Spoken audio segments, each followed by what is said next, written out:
Football has always given us stories of resilience, rejection, and redemption, and few stories are as inspiring as that of Antoine Griezmann. The boy once told he was too small to succeed, who grew into a World Cup winner, a European hero, and one of the most complete forwards of his generation. This is the incredible journey of Antoine Griezmann, from a rejected kid in France to the prince of world football. Antoine Griezmann was born on March 21, 1991, in Mâcon, France, a small town in Burgundy. His father, Alain, was a town council worker of German descent. His mother, Isabelle, worked as a cleaner with Portuguese roots. Antoine grew up in a modest household, but with big dreams. From the earliest days, football was everything to him. He spent hours playing on the streets, imagining himself as Zidane or Henry. But there was one problem. Antoine was small, skinny, short, and not as physically dominant as other kids. When he tried out for professional academies in France, Lyon, Auxerre, Saint-Étienne, they all rejected him. The answer was always the same: too small, too weak. For most kids, that might have been the end of the dream. But for Antoine, it was only the beginning.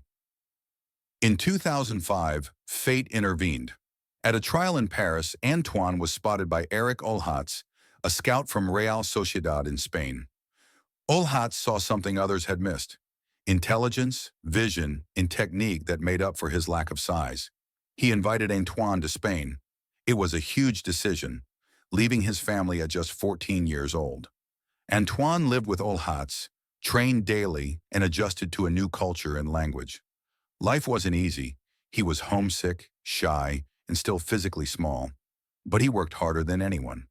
By 2009, Griezmann made his professional debut for Real Sociedad, and the young Frenchman wasted no time in making an impact.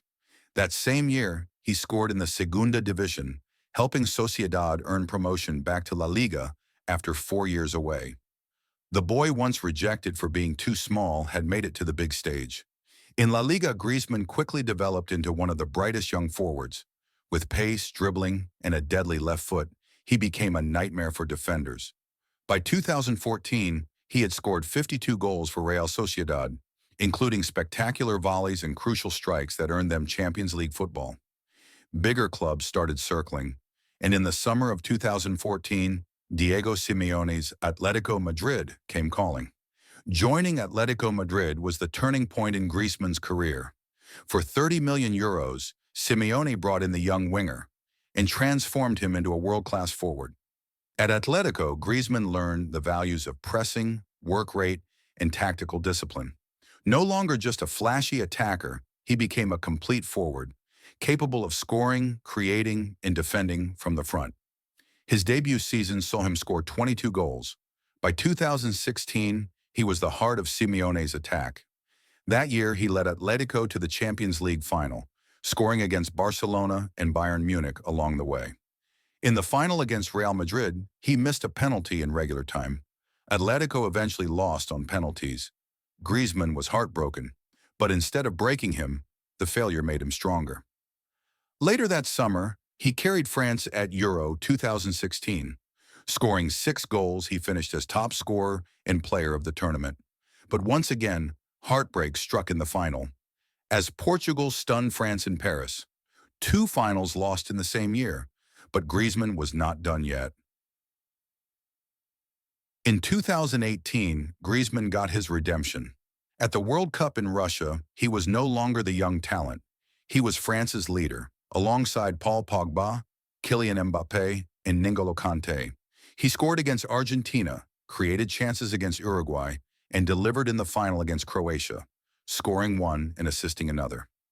On July 15, 2018, Antoine Griezmann lifted the World Cup, from the boy who was too small to standing at the summit of world football. In 2019, Griezmann made the bold decision to join Barcelona in a €120 million deal, but the move was controversial. Atlético fans felt betrayed, while Barca fans weren't sure he was the right fit. On the pitch, he worked tirelessly, but struggled to find his rhythm alongside Messi and Suarez. At times, he was out of position. At other times, he sacrificed his own game for the team. Though he scored important goals, the move never truly worked. After 2 seasons, Barcelona's financial troubles forced him to return to Atletico Madrid on loan. Back at Atletico, Griezmann found new life. Older, wiser, and more experienced, he reinvented himself. No longer just a goal scorer, but a complete playmaker. He tracked back, pressed relentlessly, and became the creative engine for Simeone's side. His intelligence and vision made him more valuable than ever. Antoine Griezmann's story is one of resilience. A boy who was rejected again and again, yet never gave up. He may never win a Ballon d'Or. He may not be the flashiest superstar, but he is a winner. A World Cup champion, Euro top scorer, and one of the best forwards of his era. Loved for his humility, work rate, and famous Fortnite-inspired celebrations. Griezmann is more than a footballer. He is an icon of determination. From rejection to redemption, from Macon to Moscow, from the streets of France to the biggest stages of the world, Antoine Griezmann's journey is proof that heart is greater than height. This is the story of Antoine Griezmann, the Prince of French football. Like and subscribe for more incredible football stories.